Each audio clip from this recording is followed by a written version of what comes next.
नमस्कार दोस्तों, मैं हूँ राजा राम यादव और आज एक नए वीडियो के साथ इसमें हम राजस्थान की स्थिति एवं विस्तार से संबंधित जो बाकी बचा हुआ भाग था उसकी बात करेंगे। इस पार्ट टू के आगे बढ़ाएंगे। पार्ट टू में हम मैप में जो जिले हैं उनके पुराने नामों की चर्चा कर रहे थे, तो एक बार फिर उस मैप को ही देख लेते हैं। तो इस मैप में गंगानगर और हनुमानगढ़ वाला जो क्षेत्र है उसको योद्धे कहा गया है। बीकानेर जो क्षेत्र दिखाई दे रहा है उसको जांगल कहा गया है। नागौर को आई क्षेत्र कहा गया है। जैसलमेर वाला क्षेत्र है वो सपादलक्स मांड या वल कहा गया है। और अजमेर वाला जो भाग है उसको सपादलक्स कहा गया है। इसी प्रकार धौलपुर, करौली और सवाई माधोपुर इनको डांग या बीहड़ कहा गया है। जयपुर, दौसा ये जो भाग दिखाई दे रहा है इसको ढूंढाड़ कहा गया है, टोंक वाला क्षेत्र। और भरतपुर, धौलपुर, करौली ये जो भाग दिखाई दे रहा है इधर सवाई माधोपुर को छोड़कर इनको सूरसेन कहा गया है। और झालावाड़, बारांवाला ये क्षेत्र इधर हाड़ौती इसको माल कहा गया है।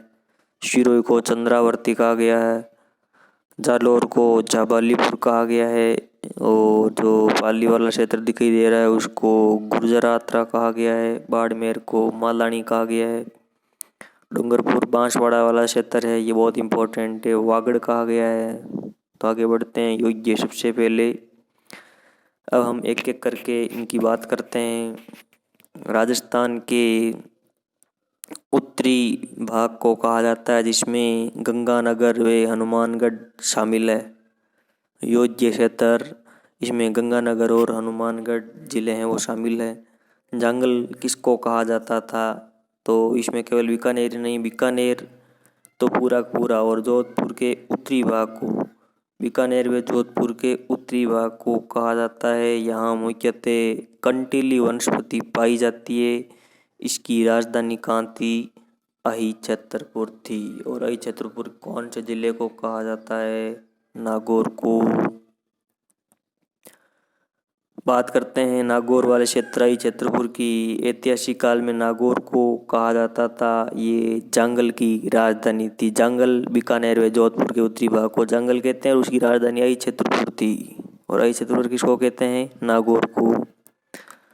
सपादलक्स ऐतिहासिक काल में अजमेर को कहा जाता था जहाँ चौहानों का शासन था।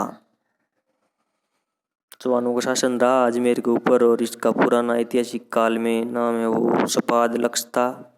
ढूंढाड़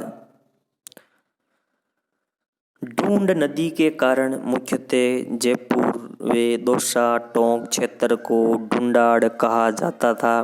सूरसेन ऐतिहासिक जनपद काल में राजस्थान के पूर्वी भाग को सूरसेन कहा जाता था जिसमें शामिल जिले भरतपुर, करौली, धौलपुर और इसकी जो राजधानी थी वो सूरसेन की राजधानी कहाँ थी? मथुरा थी। नंबर अब देखो जो मत्स्य संघ है उसमें ABCD अलवर, भरतपुर, ये करौली और धौलपुर ये जिले आते हैं। ABCD भरतपुर, करौली, धौलपुर इसको सूरसेन के नाम से जाना जाता था।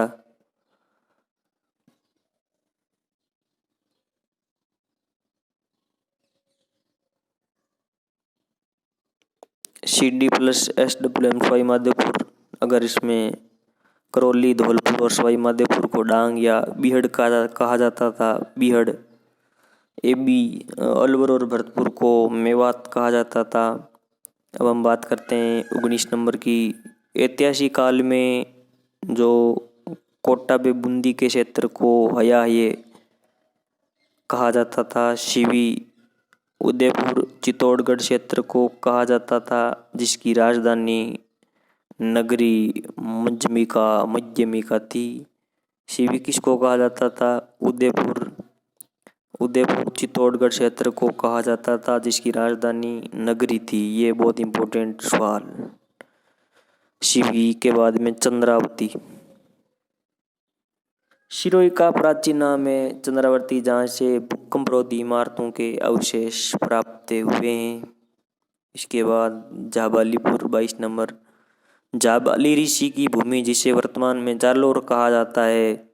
इस क्षेत्र में जाल वृक्ष अधिक पाए जाते हैं। जाल के जो वृक्ष होते हैं वो अधिक पाए जाते हैं। जाबाली ऋषि की भूमि, जिसे वर्तमान में जालोर कहा जाता था, पुराने टाइम में इसको जाबालीपुर कहा जाता था। 23 नंबर मालानी। प्राचीन समय में बाड़मेर को मालानी कहा जाता था।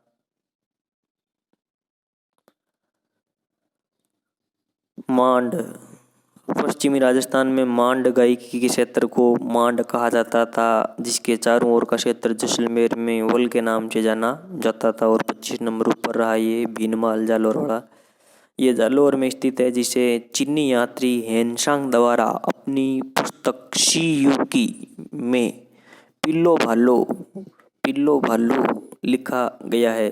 भीनमाल ये जालोर में स्थित है, जिसे चीनी यात्री हेनसांग द्वारा अपनी पुस्तक शियुकी में पिल्लो भालो लिखा गया है। शियुकी में पिल्लो भालो लिखा गया है। राजस्थान के भौतिक प्रदेश।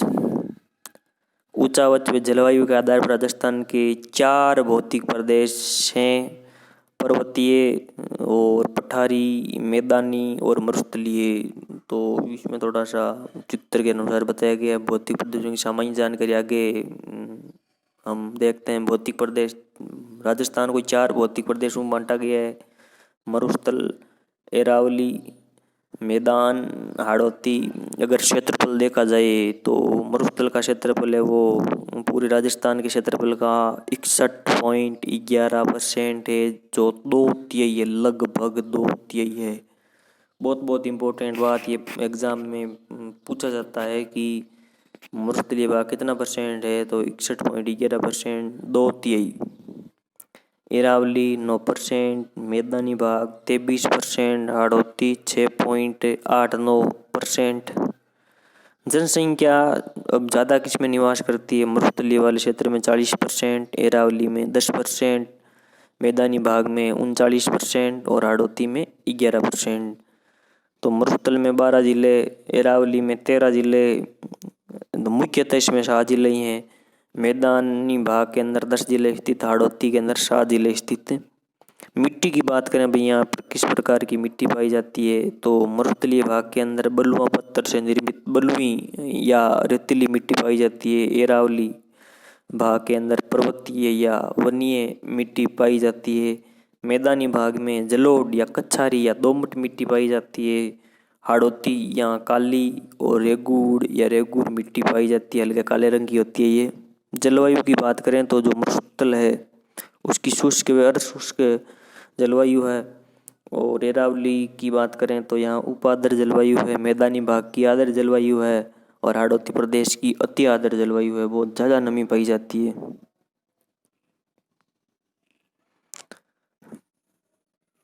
अब हम बात करते हैं प्रथम जो भौतिक प्रदेश है, उत्तरी पश्चिमी मरुस्थलीय प्रदेश। निर्माण काल इसका टर्शियरी काल या क्वार्टनरी काल में प्लेइस्टोसीन से उत्पन्न माना जाता है। विस्तार की बात करें तो उत्तरी पश्चिमी मरुस्थलीय प्रदेश की लंबाई 640 किलोमीटर है, चौड़ाई है वो 300 किलोमीटर। राजस्थान में कुल मरुस्थलीय ब्लॉक 85 हैं। और औसत ऊंचाई की बात करें 200 से 300 मीटर, एवरेज 250 मीटर। मरुस्थल का ढाल देखा जाए तो इस चित्र को देखिए आप। मरुस्थल का ढाल उत्तर पूर्व से दक्षिणी पश्चिम की ओर है। हम इसको इस प्रकार एग्जाम्पल के द्वारा समझ सकते हैं। ये लूनी नदी है, वो उत्तर पूर्व से दक्षिण पश्चिम की ओर प्रवाहित होती है। मरुस्थल को अध्ययन की दृष्टि से 2 भागों में बांटा गया है, शुष्क मरुस्थल और अर्ध शुष्क मरुस्थल। शुष्क मरुस्थल में वर्षा 0 से 25 सेंटीमीटर, अर्धशुष्क मरुस्थल में, और या इसको हम बोल सकते हैं बांगड़ प्रदेश, 25 से 50 सेंटीमीटर वर्षा। नोट, बहुत बहुत इम्पोर्टेंट बात, 25 सेंटीमीटर समवर्ष रेखा, 25 सेंटीमीटर समवर्ष रेखा मरुस्थल को शुष्क व अशुष्क दो भागों में बांटती है। शुष्क मरुस्थल 25 सेंटीमीटर से कम वर्षा वाले भौतिक प्रदेश को शुष्क मरुस्थल कहा जाता है। शुष्क मरुस्थल को पुनः दो भागों में बांटा गया है, बालू का स्तूप मुक्त और बालू का स्तूप युक्त। बालू का स्तूप मुक्त है वो 41.5% पथरीला मरुस्थल, जिससे हमादा कहा जाता है, क्योंकि यहाँ पथरीला मरुस्थल है, बालू का स्तूप है वो नहीं है। बालू का स्तूप युक्त 58.5% पवन मिट्टी निक्षेपण, तो इससे बनते हैं बालू का स्तूप। तो विस्तार है वो जैसलमेर में मैक्सिमम है, बाड़मेर में, फिर जोधपुर में बालू के स्तूपों का विस्तार है। नोट, बालू के स्तूप क्या होते हैं? जब पवन के द्वारा मिट्टी का निक्षेपण किया जाता है तो बनने वाली स्थलाकृति को बालू का स्तूप कहा जाता है, जो सर्वाधिक जैसलमेर जिले में स्थित है। बालू के स्तूप के प्रकार, बालू का स्तूप के प्रकारों की बात हम कल जो नया वीडियो आएगा उसमें करेंगे। आपको वीडियो कैसा लगा, ये जानकारी है वो बहुत अच्छी है, कंटेंट अच्छा उपलब्ध करवा रहा हूँ मैं यूट्यूब चैनल के ऊपर फ्री में। तो चैनल को ज़्यादा से ज़्यादा शेयर करें, चैनल को सब्सक्राइब करें और वीडियो को लाइक करना ना भूलें। धन्यवाद।